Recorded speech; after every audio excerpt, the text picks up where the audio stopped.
What qualities do you believe you possess that will make you an effective counselor? For example, what are your strengths and areas for growth? So, a quote that comes to mind for me while answering this question is one by Ram Dass. And that quote is, "I would like my life to be a statement of love and compassion. And where it isn't, that's where my work lies." I strive to always be a better person than I was yesterday. And in doing so, I try to remain empathetic. I try to be open minded and conscientious and respectful of others. I try to meet others right where they are and to love them how they are in that moment rather than trying to change them. I love people and I genuinely enjoy getting to know and listen to others. I have a deep desire to continue my education, especially since I consider myself to be a lifelong learner. In order to teach and help others, it's important to always remain able to be the student. There are lots of personal experiences and qualities that I would need to facilitate my work in this field, and I really do believe that this program would be able to offer me all of those things. First, I would obviously need to further develop my counseling knowledge, my language and techniques through education and practice. Graduate school is the best way to gain this type of relevant experience. And I do think that this program offers a well-rounded and diverse educational opportunity. I believe that having more role models, such as professors, would help me become a better counselor as well. Having more role models in this profession would enable me to get more professional feedback on my skills. Thus, this would help me, to fine-tune my abilities and improve over time. I also would like to gain more research experience as we are constantly learning more about mental health and, different methods and techniques to use with different clients. What life experiences have you had that led you to apply to this counseling program? Personal, professional, etc. I actually have many different paid and volunteer experiences related to this field. I was a student researcher for ACTS 2 for 7 months. The ACTS 2 program aids African American caregivers of Alzheimer's patients through a faith-based support program. I coded and transcribed research interviews and participated in weekly meetings about various caregiving and mental health topics. During my undergraduate studies, I also worked as an extended day program teacher.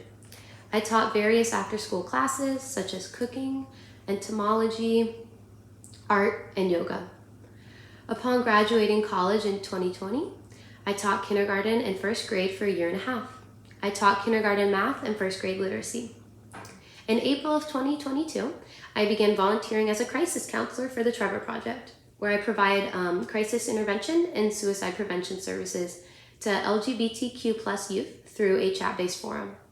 I am still volunteering for the Trevor Project. However, I also now have a full-time job as an intervention specialist for a crisis center in Tampa Bay, where I provide crisis counseling, comprehensive information, and resource referrals through telephone and in-person meetings. Through this position, I offer specialized follow-up care to persons in need of short-term care coordination as it relates to mental health or early childhood concerns as well. What are your professional goals and what populations do you see yourself serving and why? So, if I were to be admitted to this program and become a mental health counselor, it would ultimately be my goal to work with LGBTQ adolescents after graduating. There's just so many LGBTQ youth that struggle with a lot of different issues, such as gender dysmorphia, sexual identity, bullying, anxiety, depression, the list goes on.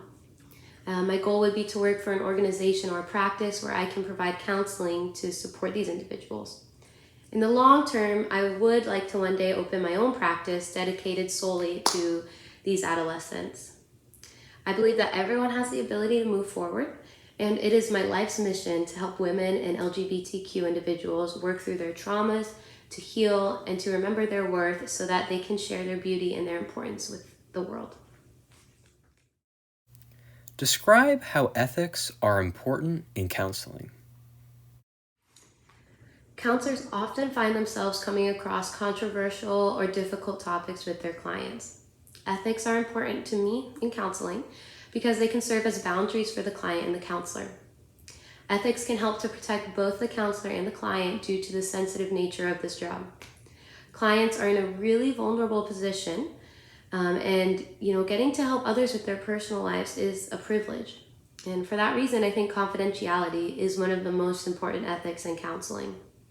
It is important that a client can trust their counselor with their personal and private life in order for the counselor to be able to actually help them. How do you relate to or connect with others who are different from you? So I've been fortunate enough to work with diverse groups of people like Alpha Kappa Psi Business Fraternity, where I was responsible for bringing pledges together to accomplish creative tasks.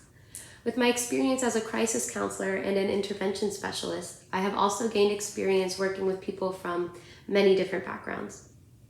This includes impoverished communities, LGBTQ adolescents and adults, homeless adults and children, immigrants, the elderly, and other populations. Although people can be different from me, I choose to see everyone as an equal, and I give each person mutual respect and kindness. I have found that empathy is a great tool to relate to others, as it allows us to feel and connect with others by relating to their emotions.